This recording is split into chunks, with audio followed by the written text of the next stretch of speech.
What's going on, guys? Zain here with Everything Vive. I want to welcome you back for another episode. As usual, I'm joined by Ronnie. Ronnie, how you doing, man? I'm doing great. How are you? I'm doing good. This week has been good so far, and we got some cool news items to talk about today. Yep, some big announcements, I would say. I agree 100%. But before we get into that, I want to announce the giveaway winners for the VTOL Steam Keys that we mentioned during last week's episode. So for anybody who missed that, make sure you check out episode number 76 with Paolo from VTOL. He's the sole developer behind it. And we were giving away some Steam Keys. Want to list out the winners now. And so I will just go... I randomly drew this, so I'm just going to go down the line that I drew them. But first, and I'm just going to do this by YouTube username. So I'll be reaching out to you guys. Make sure you send out... actually, I won't be reaching out to you guys. Shoot us a message on the back end of our channel, just on the About page, and we will give you the codes there. And if you have any problems, you can always shoot us a message at contact@everythingvive.com. But here we go. Drum roll. We'll skip the drum roll and just go straight to the winners. First one is... Mallikas0101, Mallikas01. They said their favorite plane movie was Die Hard 2, so that's a pretty good one. I can't believe I didn't think about that when I was going through. The second winner that we have is For Wheelin' For Fun, and their favorite airplane movie is Airplane. They said Leslie Nielsen was great, so... I guess you can't go wrong with picking a movie called Airplane, huh? No, I mean, that kind of hits it right on the head. And the last winner is Conrad Lawrence, and their favorite aircraft movie was The Tuskegee Airmen, which I can't say that I've seen yet, so I'll have to look that one up.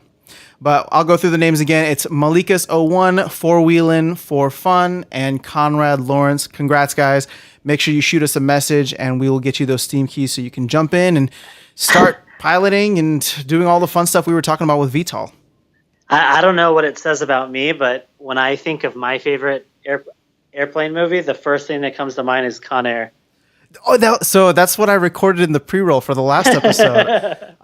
Yeah, you know what? There's just something about that movie. It was like just really timely, and it was just perfect for the 90s whenever it came out. Yeah, that's actually really, really funny that was what you thought of, because I didn't actually hear the pre-roll yet. So there you go. just totally random. Like I kind of just thought of something up on the spot, but like you, that it was the first movie that came to mind. So Nicolas Cage in his glory days. Oh, Nicolas Cage. Oh, Nicolas Cage. All right. Well, let's jump in, man. We got some crazy news. I'm just gonna start off and hit the nail right on the head. HTC just reduced the price. They did a price cut, which we have been kind of expecting, but I guess we're not surprised to see. And it is now selling for $600. So this is actually roughly around the same price right now. The Oculus Rift is still going for $400, I believe, which is part of that summer sale. But I think long term they're going to be going $500. Yeah. So yeah. And just to point out, that's $500 without the third sensor.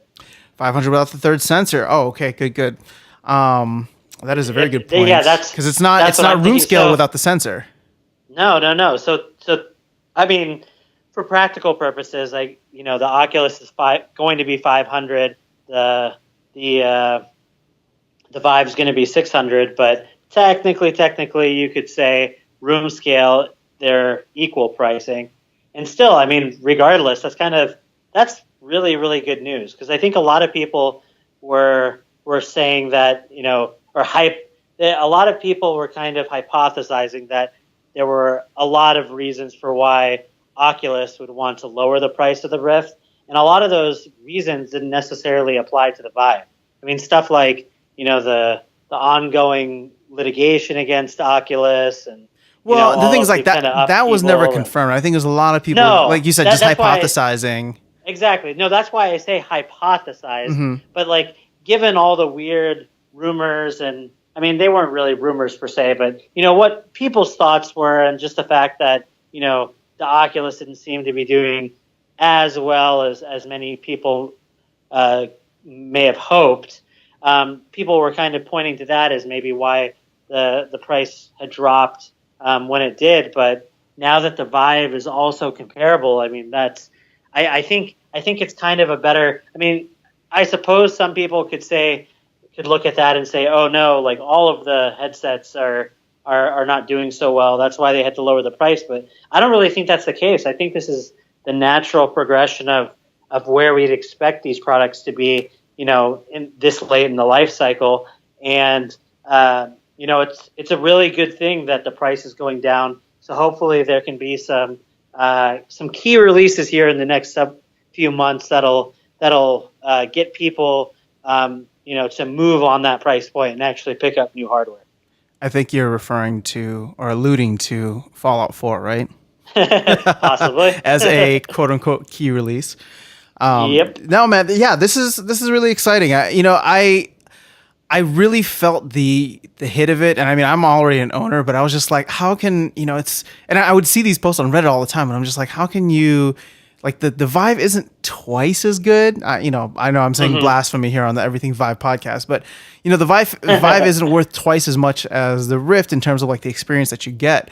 Sure. So when people were, nobody really asked me. There were a couple of friends who were just like, is the Vive still worth it at 800? Blah blah blah. And so yeah, but it muddied your answer. It just made it tougher, because the thing is, that price difference then really comes down to what makes the Vive different / better, right? So, so yeah, no, I mean, I'm glad that the prices are a little bit similar. I think this is a fair pricing, as for HTC, this keeps them as the premium headset in terms of price as well. There's probably some type of psychological factor with being the highest priced headset out there.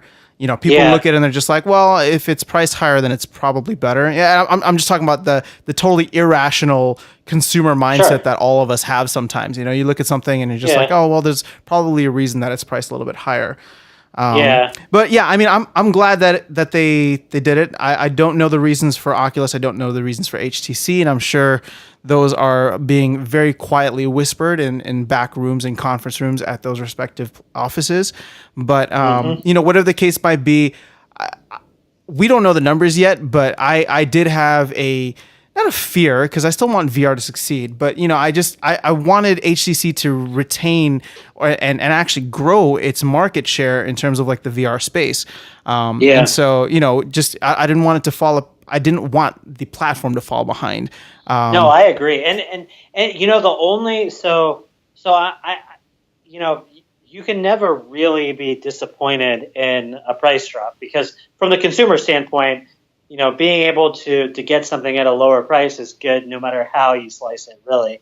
But that said, I'm kind of curious as to what these companies' initial plans were with pricing, and kind of, what motivated them to drop them now when they did, rather than, like, it almost seems to me, and I could be completely wrong, but kind of like you were saying before, almost like Vive would have had to counter at this point, or close to it, to lower the price, given that the Oculus has such a much lower price, after their price cut.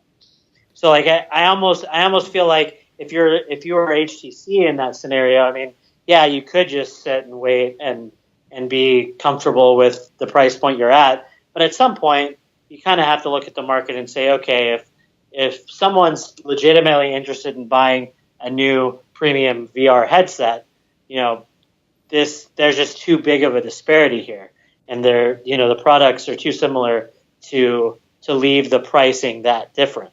And so I wonder if they had planned on making a cut at this juncture in the life cycle, or if they were kind of forced to, because I would have liked to see some kind of a big push as far as marketing, or as far as a software title. And again, maybe we're not.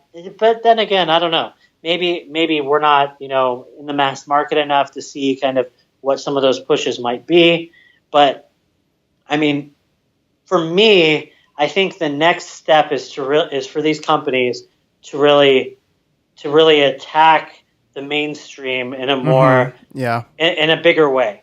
And I know that the standalone headsets to some extent are going to do that. I mean, I know HTC's is more targeted for the Chinese market, but Oculus is certainly going to be releasing one, and I would only imagine that HTC will have some type of a standalone headset in the relative near future. I'm talking like the next few years. So I don't know if that's when they make the big mainstream push, but and like you said, maybe when Fallout 4 comes out in VR, they bundle that with the system, make a big push then.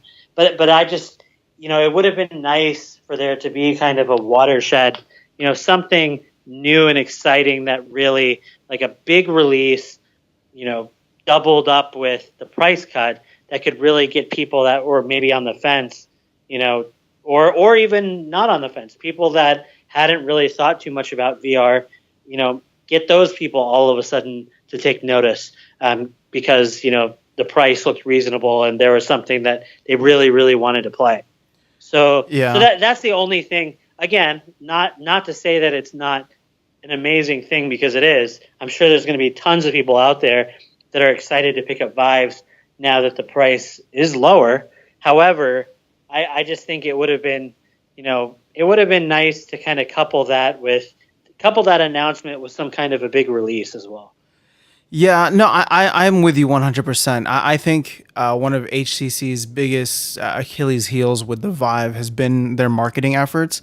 I mean, I had heard about Oculus just because it had become such a household name to a certain extent since the Kickstarter, several years ago. Yeah, and then Facebook acquisition. Yeah, I didn't even know the Vive existed. I didn't know anything about VR or anything aside from hearing the name or knowing the name Oculus until I walked into your apartment that one fateful day, almost about a year ago at this point, actually. So happy Viveversary for me. But yeah, I mean, I agree with you, but I'm wondering if maybe they were initially planning to wait it out until, a game like Fallout 4 came out. But the thing is, like, that's 2 months away, and 2 months as people head back to school or look, you know what I mean? Like, there's just 2 months. 2 months can be a long time, and that could change a lot of things. So, I'm sure that they felt the pressure. Like they had to have felt the pressure. And you were talking about what their initial pricing plans were. I'm sure all of that went down the toilet as soon as Oculus initially lowered their price to $600. What was that, like back in the spring? Because of course that's going to. Instead of the two companies being somewhat equal in terms of what they offer, with HTC already knowing that they have the superior product in terms of tracking, in terms of just hardware in general, and I know I'm probably going to get pushback from that because people will say, well, there's a lot of better software options, but I'm just talking about the actual physical headset. So. If they were priced the same, then HTC was holding on to that card, saying like, okay, well, at least we still edge them out in a lot of the major areas. But as soon as that first price drop happened, I'm sure they were like, okay, yeah, we'll play it cool, and we'll just, we're still the better headset. But as soon as it went to half the price of the Vive, not that there was panic, but there had to be. I can't imagine there was like, oh yeah, that's totally fine. People will not pick up the Oculus over the Vive because of this price drop. That just wasn't going to happen. So, or vice versa, you mean? Vice versa. Or I probably should have thrown a not in there as a double negative somewhere. You get what I'm saying. So yeah, I mean, I think it's a great move. I'm excited. At the end of the day, it's $200, which for some people, I hate to go into pricing because that's. Well, no, actually, I'm sure some of the folks holding out. We're probably holding out because of price, and at the end of the day, $200 is a good chunk of change that you can use towards getting software and games and things that. And I mean, some people, you have to imagine if you're not an early adopter for some of this hardware, you're kind of waiting for one of two things, really. If your mind is dead set on getting one of the headsets, but you haven't yet, it's probably either because you're waiting for a price drop, or B, you're waiting on like a new version of the hardware to be released. And so I feel like the fact that this price drops happened, and I think along those same lines, there have been some statements from HTC, and you had mentioned this to me before recording. There have been some statements basically alluding to the fact that HTC won't be releasing a successor headset to the Vive anytime this year. Yeah. Well, so that was actually the second point that I wanted to get into and get your thoughts on, was the fact that in the statement, Daniel O'Brien was talking about how there was no second gen plan for this year. And he said that they were planning to sell this unit as it is well into 2018.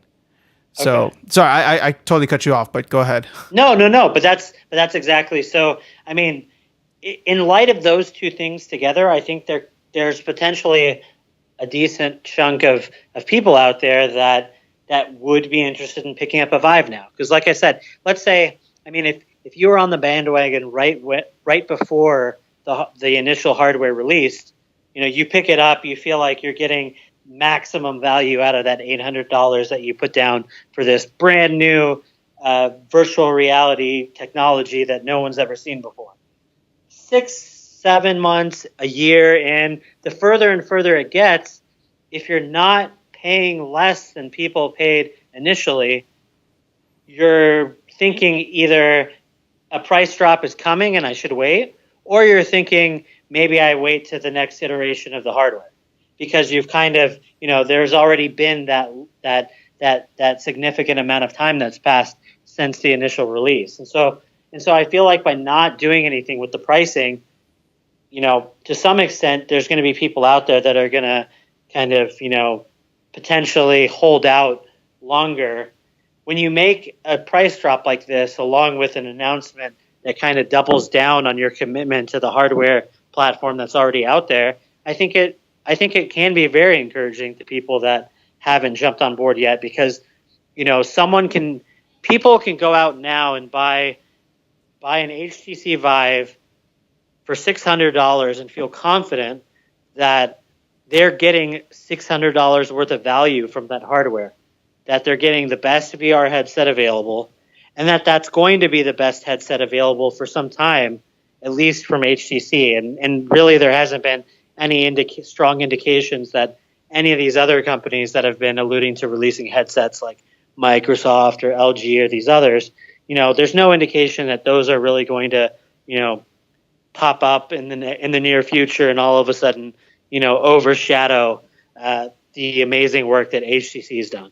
So I just think that it was the right move to make those announcements in tandem. If you're going to release the price cut, or if you're going to announce the price cut, I think it's great that you also, reaffirm your commitment to the current hardware revision, and then hopefully they'll combine both of those awesome things that they've announced with some great new titles. And like you were mentioning before, Fallout 4 is coming close, and I can only imagine HTC is going to try to come up with some kind of a bundle for the holiday where they can package those together and really I think if you can get that appearing in places that holiday shoppers are going to notice it, whether that be online through Amazon or Newegg or any of the various websites where people do their Christmas shopping.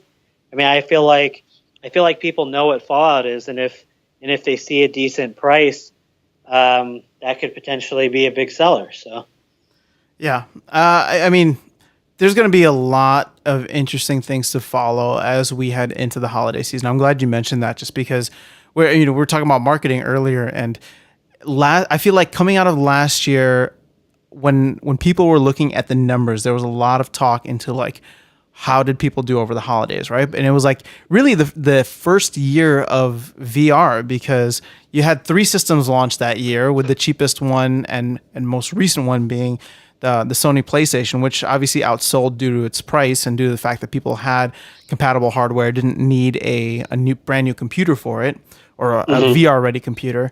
But now, like, all of these systems, all of these platforms have been in the game for a year. They've been really trying to elbow each other out in terms of pricing and holding on to that market share.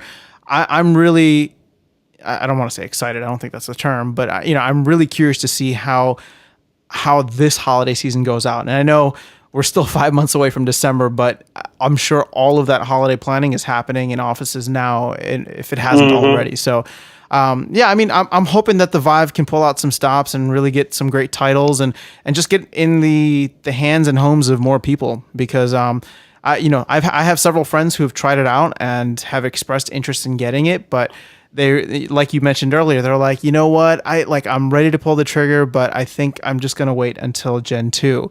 And I'm actually in the process of sending follow-up messages just to be like, hey guys, just letting you know, it dropped $200. I mean, I don't get any type of affiliate marketing from them, but it's great to see like your friends and family and folks that are already into this stuff, but maybe just weren't in the time and place to be able to buy it, where it becomes a little bit more affordable for them to get into it. So and the ironic thing about VR, I think to some extent, I mean, once you get past the hurdles of setting things up and buying or building the PC or whatever you want, however you want to deal with that problem. Once you actually have the Vive up and running, I feel like it attracts people that aren't necessarily going to be splitting their time always between VR and other video games. Like I know a lot of people I showed the Vive to that really it really resonated with people that weren't just video game players. They were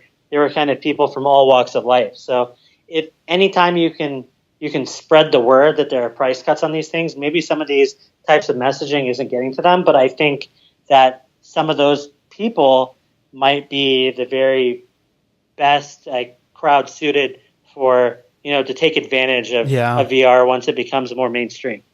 No, yeah, I agree with you. I think it's every technology, I feel like it's called like a disruptive technology, but I do feel like you already see it in terms of media, in terms of like sports, especially.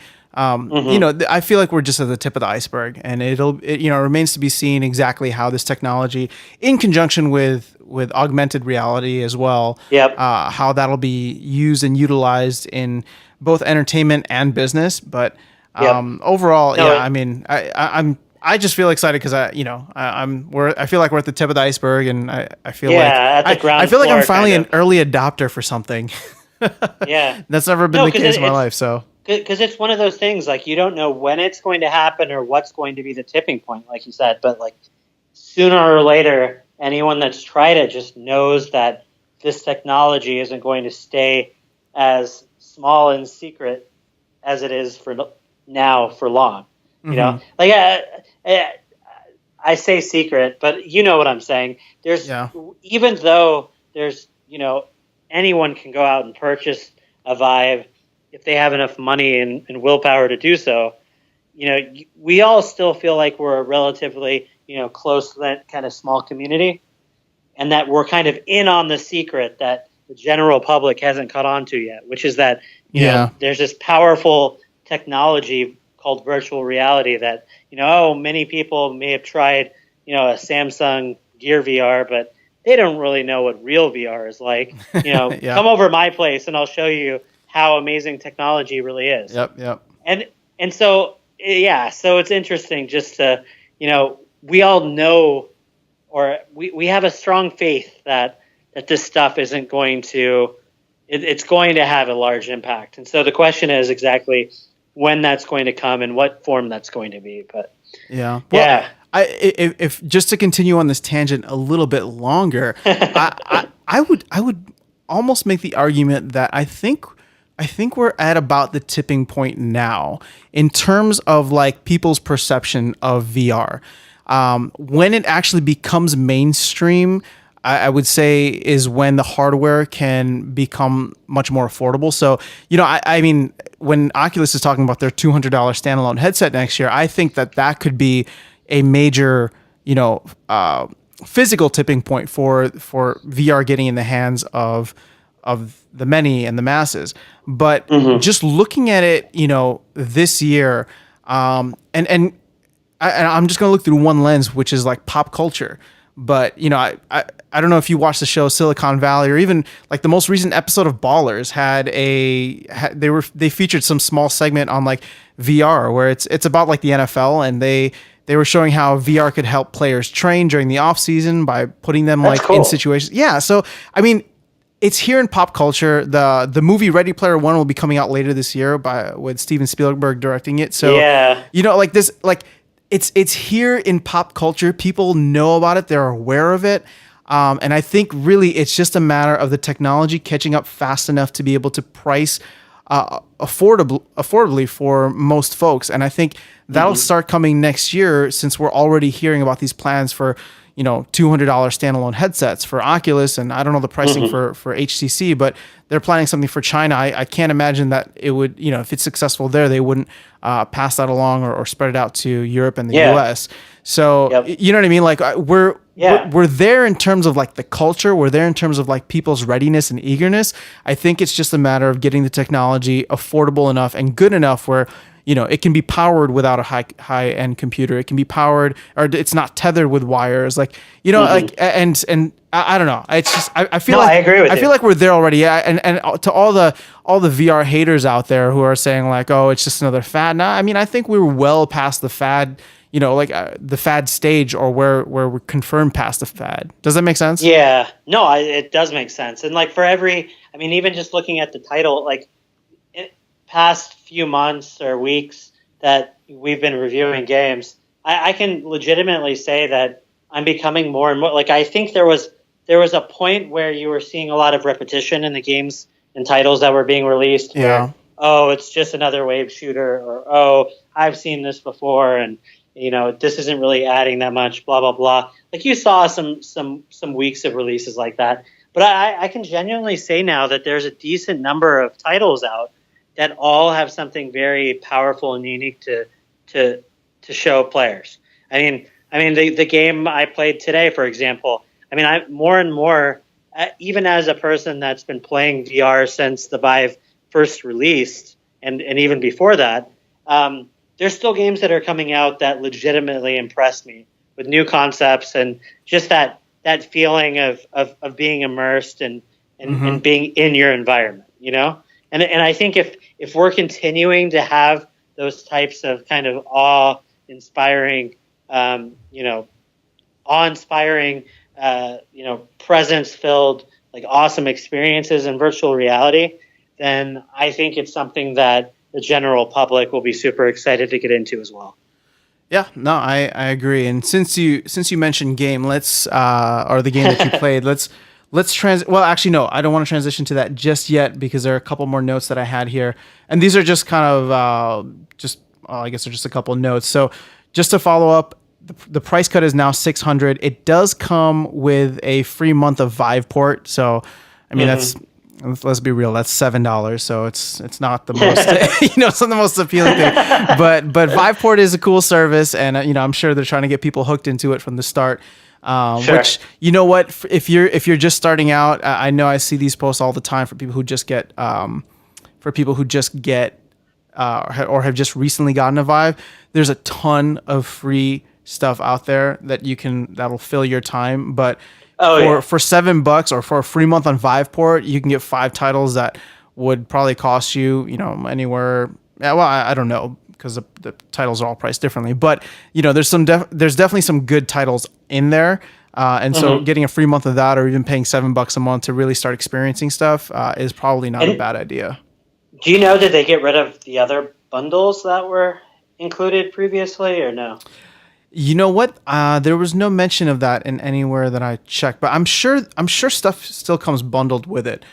We can double check and report back, but all I saw with that is that it comes with a free month of Viveport. So, but I highly doubt that they would be getting rid of launch titles, just because that seems to be a fantastic way to promote games and get people excited. Yeah, no, I agree, and like you were saying, I mean, if there are any new users to the Vive that are listening to our podcast, I mean, if you just go through Steam, and I'm sure you can, the Vive subreddit, subreddit thread is a super useful place to find information. But there's all kinds of free games out there that you can try, in Steam. So I mean, don't be shy if you have a new Vive. Just start Googling best free Vive games. I'm sure you'll you'll come up with a lot of good stuff. So Yeah. No, I agree. Okay, so last note before we jump into game talk is that the business edition remains at the same price, which is $1,200. So not sure why that didn't get a price cut. The business edition just includes the premium head strap with it, right? Includes the premium head strap, and I believe, I don't know if there's anything else included, but I know that there is like a dedicated hotline for help. Okay. I mean, can imagine. So they don't. What they're really have selling is a reason service to there. lower it. Yeah. Exactly. And especially with business related releases. I mean, price is usually not. People aren't usually staying away because of the price. True. Yeah. So cool. Yeah. That's all I had for news. I don't know if you had anything else to add. No, I think that was good. We kind of figured that would be a big topic of discussion. So we've been waiting for a while. So it's exciting to hear. It wasn't unexpected. I will say that. Yeah. No, they had to respond sooner or later. So I'm glad they did it, when they did, and like you said, it'll be interesting to see kind of how all the numbers fall when we get closer to and after the holiday season. Yeah. And for anybody that is planning to buy a Vive now, just want to say welcome to the community. We're excited to have you and hope to catch you inside one of the games. Speaking of which, let's jump to game talk, man. Excuse me. What do you want to flip a coin? How do we do this? I feel like we're always struggling to see who goes first. Yeah, I'll go first. All right, go ahead. I don't mind. Yeah, so I played To the Top, and it's been on my list to play for a while. I know there have been some updates here and there, and I mean the game initially came out I think in late May, so it's been on my list for a while, like I said. But I'm super glad that I had the opportunity to play it, now, and I really look forward to actually finishing the title when I have a little bit more time to spend with it. Essentially, To the Top, the best way to describe it, I mean, there's two ways you can describe kind of the story background that kind of that's placed there to make you feel like there's kind of a purpose to the various levels. That purpose is that you're more or less a superhero in training, and you're in all of these virtual reality environments. At least the portion that I had played, basically learning the ropes to be a superhero, using kind of these parkour environments to kind of boost yourself through from beginning to end of the levels. So these they're kind of linear. They're somewhat linear, somewhat open levels, but they're almost like obstacle courses where you can grab and pull yourself and jettison yourself up to go from place to place. So you use each of your hands, in the game using the Vive wands. Are your hands in the game, and you have beams running from each of the hands, and so you're able to with the trigger buttons, you're able to like reach for something that's relatively close by, and then when you click the trigger button, it grabs it with that hand and kind of pulls you. So you can so you can pull yourself to objects that are close by with the trigger press, and then if you hold both triggers to grab with both of your hands on the object and then push back on it, you actually can launch yourself off of whatever it is that you grabbed onto. And there's only certain kind of bouncy. I mean, you feel like it's bouncy. It's really anything that's blue colored is essentially something that you're able to grab. So there's these various levels, and you can't grab just anything. You can only grab areas that are blue in color. And so those are strategically placed around, and using them, you're able to kind of, bounce around, launch yourself, and do some interesting things to get from the beginning of the level to the end. And that's, in a nutshell, I guess, what the premise of the game is. But it's a lot of the intangibles. It has a lot of the intangibles that really, I think, make this a really great game to own for the Vive. And I say that because, again, this is coming off of recent games like Just in Time and some of these other ones. Some of these titles that I feel like are legitimately demo-worthy, must-own titles. I think that To the Top may be one of those games, because it does really, really well. It has a very simple look to it. Everything's very, very clean and simple to understand, but yet it looks really nice. And and you can see really far into the distance. You can really see the entire level like in front of you, and you kind of know, okay, this is where I am. That's where I want to get. You have a sense of what you need to do to get there, and then you just go and do it. And I felt, the music is really pleasant and relaxing. I'd say that, I mean, there's different. I wish I knew more about the music. You might recognize more of it than me, but I mean, Is it like contemporary music or?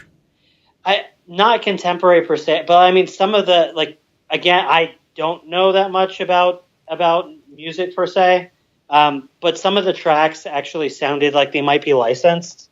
I don't know for sure.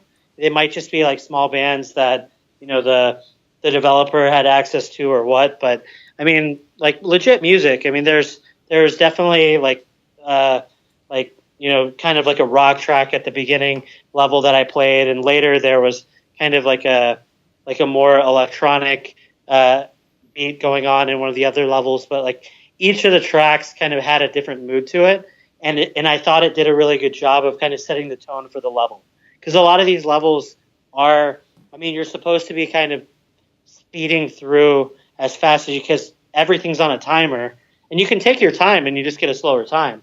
But I think the real purpose is to try to get through the obstacle courses more or less as fast as you can, while also kind of collecting what's there to collect. And I mean, I wasn't going that fast. I was kind of just enjoying myself. But yeah, the tracks do a good job of kind of facilitating the pacing that you have in each of the levels.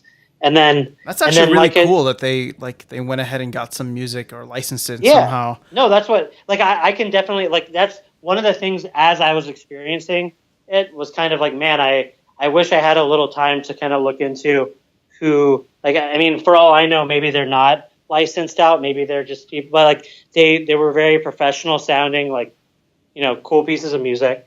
And it was definitely something that stood out when I was playing it. Like, not every game has a soundtrack that stands out like that. True. When it does, it's something that's worth mentioning. So for sure, like, you'll notice, I mean, when you play the game, you'll notice the music. I mean, I think that's something that's something that'll happen. You'll notice it. You'll think, okay, wow, like this is pretty cool.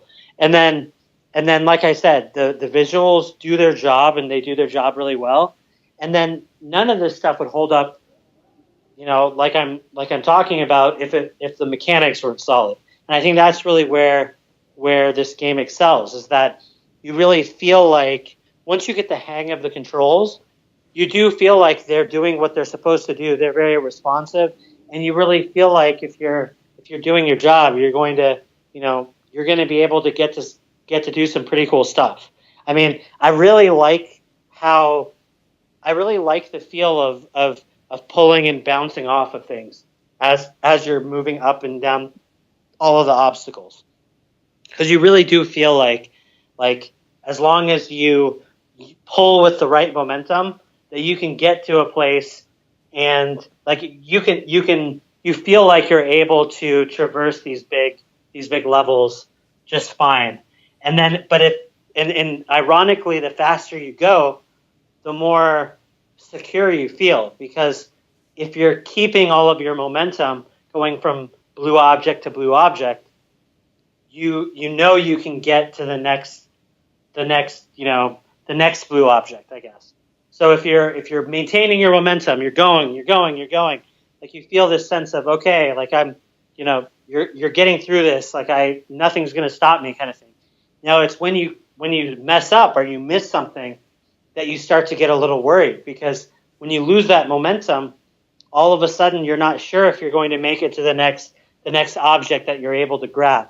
And once that happens, or once you slow down and kind of recognize how high you've gotten or how far you've gotten in the level, that can actually be kind of a little bit of a scary, nerve-wracking thing, because like any good VR title, the sense of the sense of place is very strong. I mean, you really feel like you're on top of that level, and as you're moving, I mean, like I said, there's definitely those moments in this game. If you're afraid of heights, you're going to kind of feel it and it's going to be when you least expect it. Because like I said, when you're kind of just like moving through the levels, using your momentum to push off of things, you don't often realize how high you're getting until all of a sudden you slow down and you worry about where to go next, or kind of hanging there, not sure what to do. And then you see where you are and you're like, oh my gosh, like, what? Like, and then when you fall, I mean, it's no big deal. I mean, it affects your time and wastes a lot of time because your character kind of slowly hits the ground. It's not like a scary, oh my gosh kind of feeling when you do lose, but it's almost that impending sense that you might fall off while you're playing. That gets to your head and kind of gives you that woozy feeling, like you don't want to mess up. So I got a question for you. Did you ever play Climby? I didn't play Climby. You didn't? Okay, I was going to ask. No, comparison. And when I was playing it, I actually was thinking like, oh, I wonder what this is like compared to what's in. I mean, my gut instinct tells me there's more of an emphasis, and you could correct me if I'm wrong, but it seems like there's more of an emphasis on timing and like the racing element in this game than what I remember you mentioning in Climby. I could be wrong. But.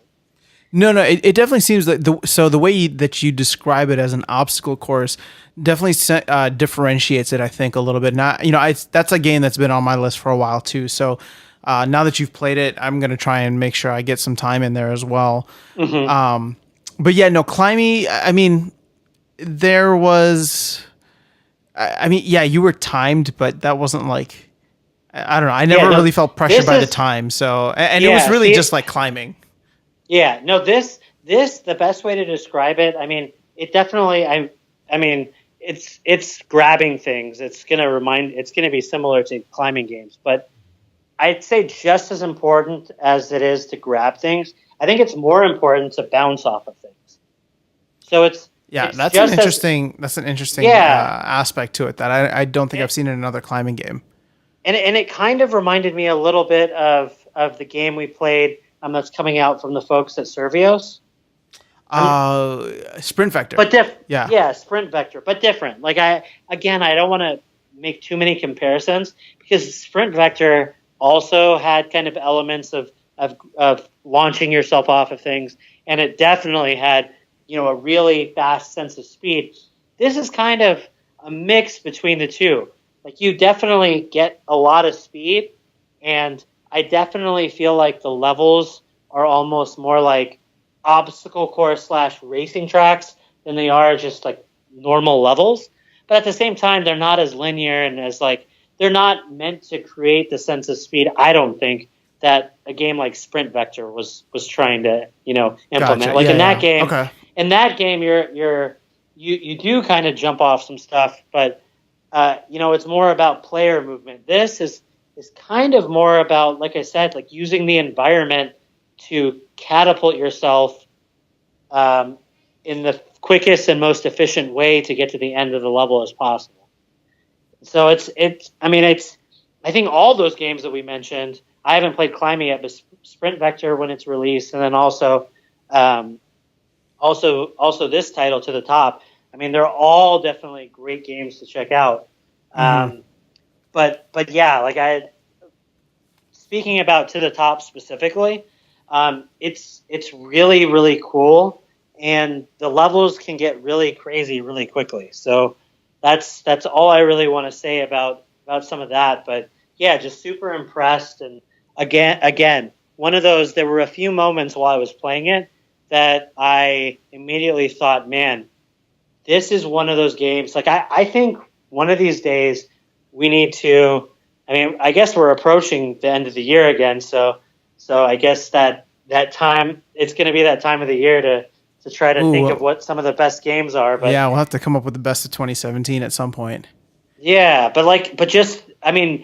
with all these recent titles coming out, I do legitimately think that I need to start coming up with my list of titles to demo with people again, because it's been a while since I've showed a lot of my friends that have tried VR initially new games, and there's just so much out there that I think sometimes it's a little bit hard to remember what the standout titles are. No, I run into that problem too. Yeah, but that said, like recently especially, there have been some really cool and inventive stuff, and like I mean, Just in Time was a great example, and now To the Top is another game that I'm thinking of that if I were to bring someone over and let them try out each of these games and just have fun, I mean, you could easily just spend the whole night just goofing around, playing all these different titles. It would be such a blast. So anyway, so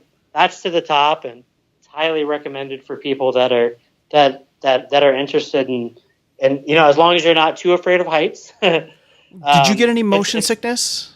I didn't. I didn't get awesome. Any motion. Okay, no. That's cool. Yeah. So no motion sickness, and I will say that there were a few times where I had to step over my cord because I was starting to kind of do some circles. But man, what TP Cast? We need you, man. I know. Okay. But yeah. Well, we talked about that enough. No, that's really cool. Like I said, this is a game that's been on my list for a while too. So I am excited to hear that you had a good experience. I will have to try it myself. Yep. Okay, so the game I played, and I think you might have actually jumped into it a while back too. This is a game that's been on my list for a while, and I believe it came out at the beginning of June 1st. Is called Form, and it is a puzzle-solving game that, at least as far as I've gotten, requires no movement or teleportation, although you can walk around the area, which is what Room Scale was designed for. But yeah, so there's a storyline. You are a scientist trying to discover something. I didn't get too far into the storyline, and in fact, I would argue that once you start having to solve the puzzles, the storyline doesn't even matter because I don't really know how any of that made any sense or was relevant. But man, the look and feel on this game is fantastic. So right off the bat, I put this thing on and I end up in some laboratory where it's kind of like I guess you're just kind of learning the functions of the game. They're calling you professor, doctor, whatever it is that you are, and trying to, or kind of guiding you through the next steps of what you need to do.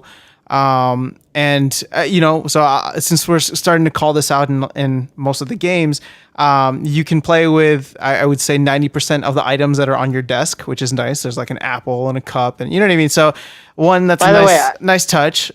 Not to completely derail you, but I have to point this out. No, go ahead. For someone, it just kind of dawned on me that anyone listening to the kinds of things that we talk about on our podcast would be absolute, like without context of like, just imagine if you hadn't tried the Vive, if you didn't try premium virtual reality, like what you're describing and how ridiculous it is.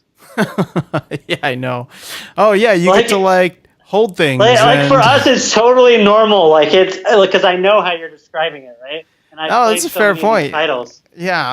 Like you're just like, yeah. So you're the scientist and you're in a laboratory and like you're messing around with stuff on the desk and blah blah blah. And like it's so casual and nonchalant, but like for people that haven't actually tried VR, it's actually kind of crazy to think about. But anyways. Well, okay. So first off, if you haven't tried VR, step number 1 is to try VR.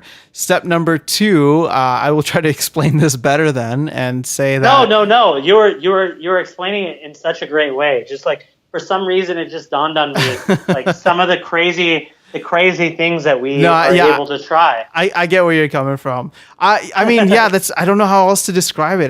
That's what VR is, right? You can't. It's like tough to describe how cool it is to be sitting at a desk where you can just touch and hold and throw all the stuff that's around you when you're in VR. But yeah, so getting back to the game itself.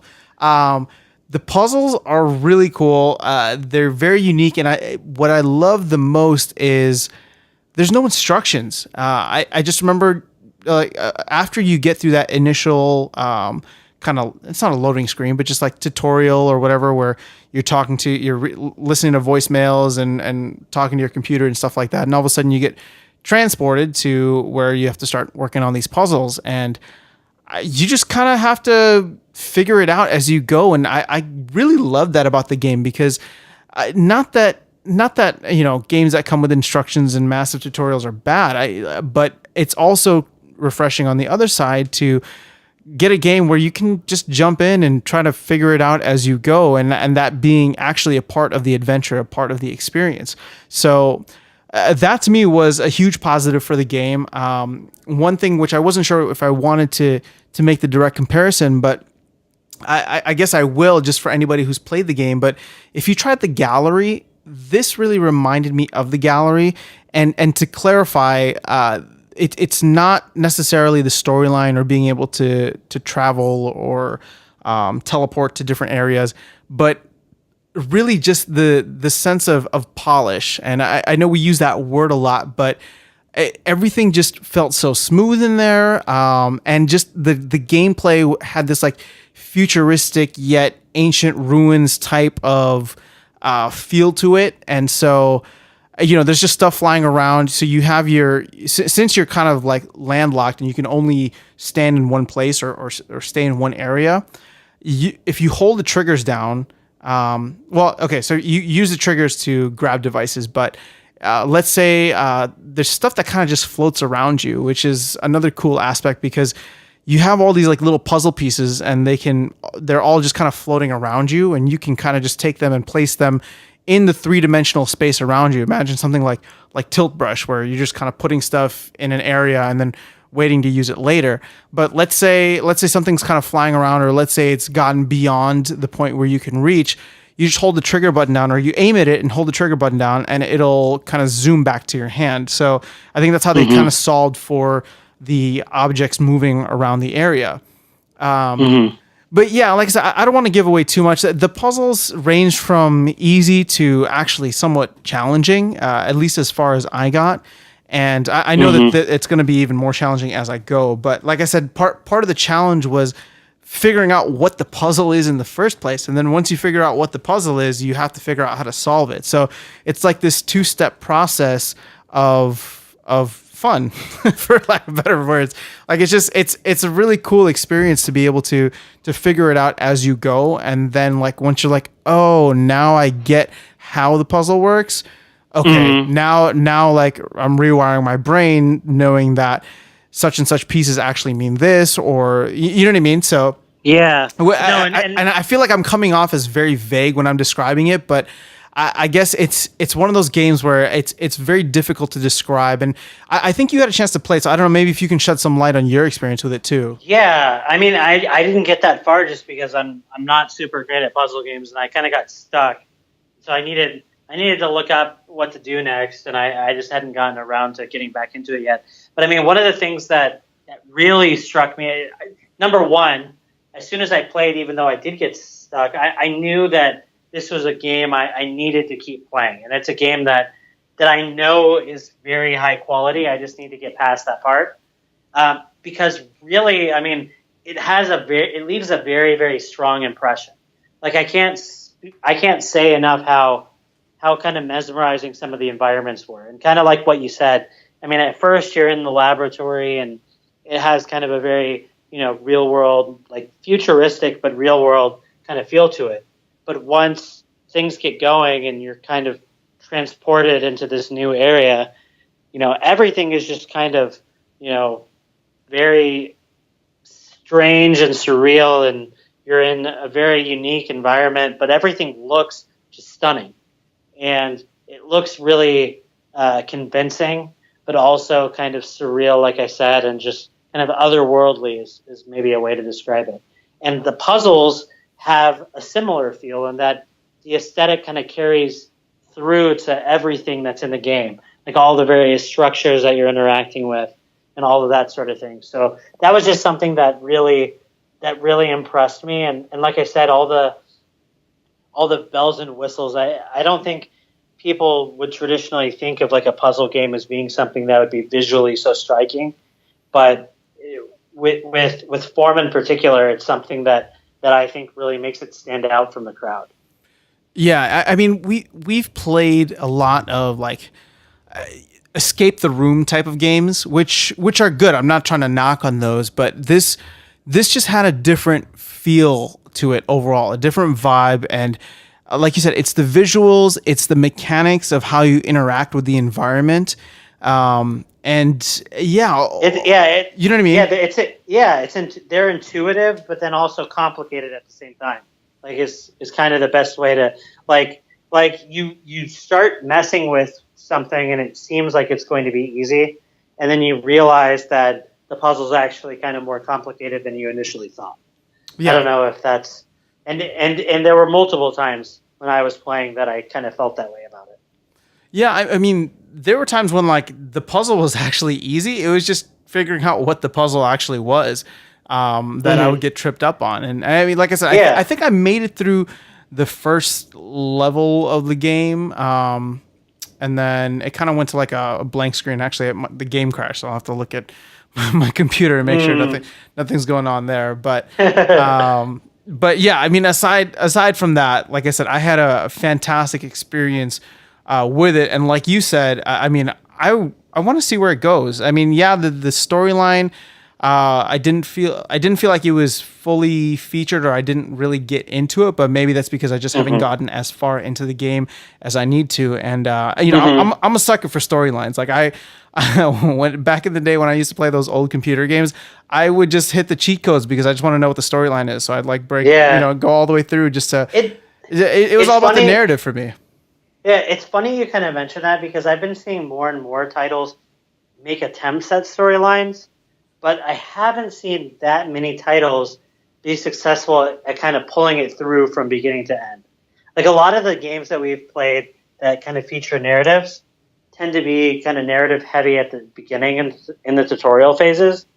And then you kind of feel like to some extent the stories kind of, phase out as the gameplay kind of takes over and you play through several levels or whatever, and then you maybe see some kind of a resolution to the story, but like it doesn't feel like it's necessarily like naturally pulled through.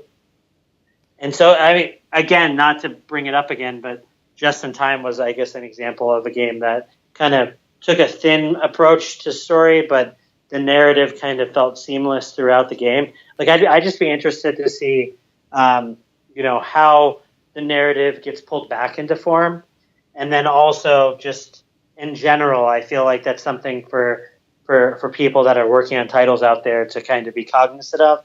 Is I feel like sometimes narrative is super important, and other times it's not as important. And I think to some extent, if you realize it's not going to be a huge driving force of your game, to kind of maybe focus on the visuals some more and really get that, because narratives don't always have to be, I think, as cookie cutter as setting up a specific story plot and pulling that through from beginning to end and setting up like different plot points and whatnot. I mean, it can be as simple as pulling through a consistent theme with your game. If that is a visual theme or if it's something else, I mean, and then progressing that forward and making your, it's really just a device to, I think, make your game feel like it has a purpose and it has some kind of an identity. And so that's maybe, I mean, like I said, not to say too much about what's appropriate and not for one game versus another, but I think in VR story can be done in multiple ways. Oh yeah, no, 100%. And I mean, I haven't gotten through all of form, and obviously you haven't either. So we'll see how the story plays out there. And I'm really not knocking the story. So I apologize if anybody is making or if anybody gets the wrong impression. Like I said, I wasn't as drawn into it, or maybe I just wasn't paying attention. But like I said, I mean, my main point was that you didn't have to know the story to really get into the puzzles, which I feel like is the meat and bones of the game. Yeah, no, same. And that's what, like if anything, it's more like what I was getting at. It was more of a, I guess more me praising some of the other aspects of the game. Like in form, it wasn't the story that I felt like needed the spotlight. It was really the visual themes, and agreed, and kind of the look and feel to the game that kind of told its own story. That you could have cut out the beginning portions of the game, and I could have just went from weird puzzle room to weird puzzle room in that game, and felt totally okay with it, and felt like I had my own experience because it was just done that well. You know what I mean? Yeah. Well, so not all games can do that, but I just felt like the artistry behind Form is that great. Gotcha. Yeah, no, I agree with you. And sorry, I had another thought coming in. I'm trying to remember what it was now. Just since we're mentioning games, I know you probably still haven't had a chance to play the gallery yet. I need to play it now that since we had last talked, I had reformatted my computer and gotten a new graphics card. Because before, for some reason, whatever it was about my setup, it would just lock up every time I played up to a certain point. Gotcha. And there was like nothing I could do. I would get to like it wasn't even that far into the game. I would be in a cave and it would just freeze every single time I got to the cave. Yeah, no. So well, I'm just gonna keep publicly calling you out until you play the game. Oh man, it is kind of embarrassing. Like as far as games not to have played on the Vive. But so the only reason I bring it up, and granted, I'm sure there have been other games that have done really well, but this is one of the few games that I've actually had the time to finish all the way through. And just one thing that I wanted to highlight was with a game like the Gallery, you have the storyline that is such an integral part of the gameplay itself throughout the entire game. So, like number one, that's awesome because that's what you're talking about in terms of like a storyline being present and a narrative being kind of driving your actions throughout the entire game. But number two, what was our favorite thing, or like what was your favorite thing about like those old school like computer games or console games? You'd play like levels, and then you'd get to the end, and what would you see? Yeah, I mean, well, come on, I'm giving you a quiz here. Okay, you fine. Would see. I'll give you the answer. You'd see a cutscene, right? And some games would have like really amazing cutscenes. Yeah, you're right. So with something like the Gallery, you are in the cutscene, which is to me like that experience is wild because I came from like that older experience of like, okay, you play these games and you wait for like the ending cutscenes or like the mid in between, and now it's just like you're in these cutscenes where stuff is happening around you. There's people walking around saying things to you. Like I don't know. Like I said, I just have a natural affinity for that game. It was one of the first games that I played, so you have a good point, and you're giving me a lot of reasons to go back and make sure I play it. Well, and I mean, I've heaped a lot of praise on that game in the past, so I don't want to keep on doing that. It's a great game. Everybody should try it. But I just want to say that, like, I think if developers can really focus on the narrative, I think that'll only create a deeper bond with the game. You know what I mean? Like, you start remembering being there rather than just playing a video game. You just remember like actually being in the room once you conquered the level or whatever it is that you did. You know what I mean? Fighting the bad guy.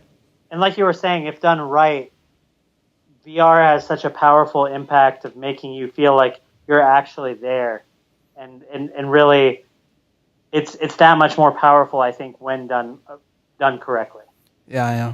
So cool. Well, that's all I had. It sounds like we had two games that are vastly different, but I'm glad you brought up the point earlier that some of these games we're playing now are not your typical. I don't want to hate on wave shooters because wave shooters are great, but it's not your typical type of games that were coming out, for the second half of last year, maybe the first half of this year. Yeah, no, I feel like progress is being made and really cool. I mean, if you just look at the catalog of games, if we sat down. And part of me wants to, I wonder. No, I mean, I think when we do the Game of the Year stuff, we have to still start, I guess, 2017 and just cut it off. But it would be interesting to see from beginning to end again, just like if we were to make a best titles of the Vive, at some point in the future, like in a few years from now or something, looking back at all the games that we had played on the Vive and try to say what are the best titles for the Vive period. I mean, I feel like we're getting to the point where you could have a pretty big list of some very, very cool stuff for people to play. Well, that's actually something we can do if we're trying to do or set up like yearly things that we do. So, at the end of the year, we can do like best of 2017 and mid-year. So, I mean, I know we're a little bit past the mid-year now, but we could even do it as one of the next episodes where it's just like, what are your top 5 Vive games total? And we'll just do that kind of mid-year throughout as like a running thing. But I like that idea. I think that's something we should discuss a little bit more offline and then find a way to bring it to the show. Because it could be definitely helpful for people, especially that are new to the Vive. I mean, if I were buying a Vive now, I feel like there's some time. I mean, even just looking at the top sellers list on Steam or one of the doesn't really do the entire catalog justice, because there's some stuff that may have fallen off that are amazing, and then there's also some new stuff that like might be popular but not necessarily as great as some of the other games out there. So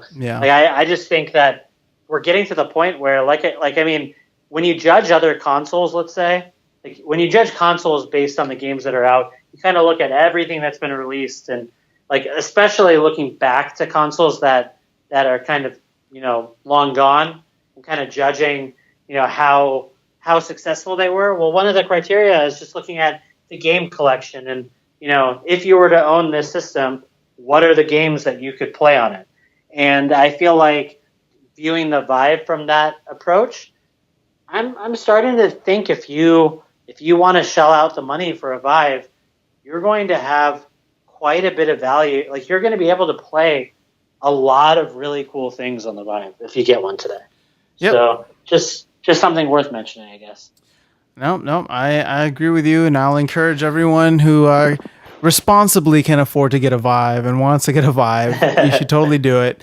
And then you just become part of the conversation on Reddit or through shows like this. And I'm excited, man. VR has been fantastic, and like you said, we've had some awesome games these last couple of weeks, and I know we got a couple more really cool ones that are coming up that we need to play and get into. So, man, I'm excited. But that's all I had for today.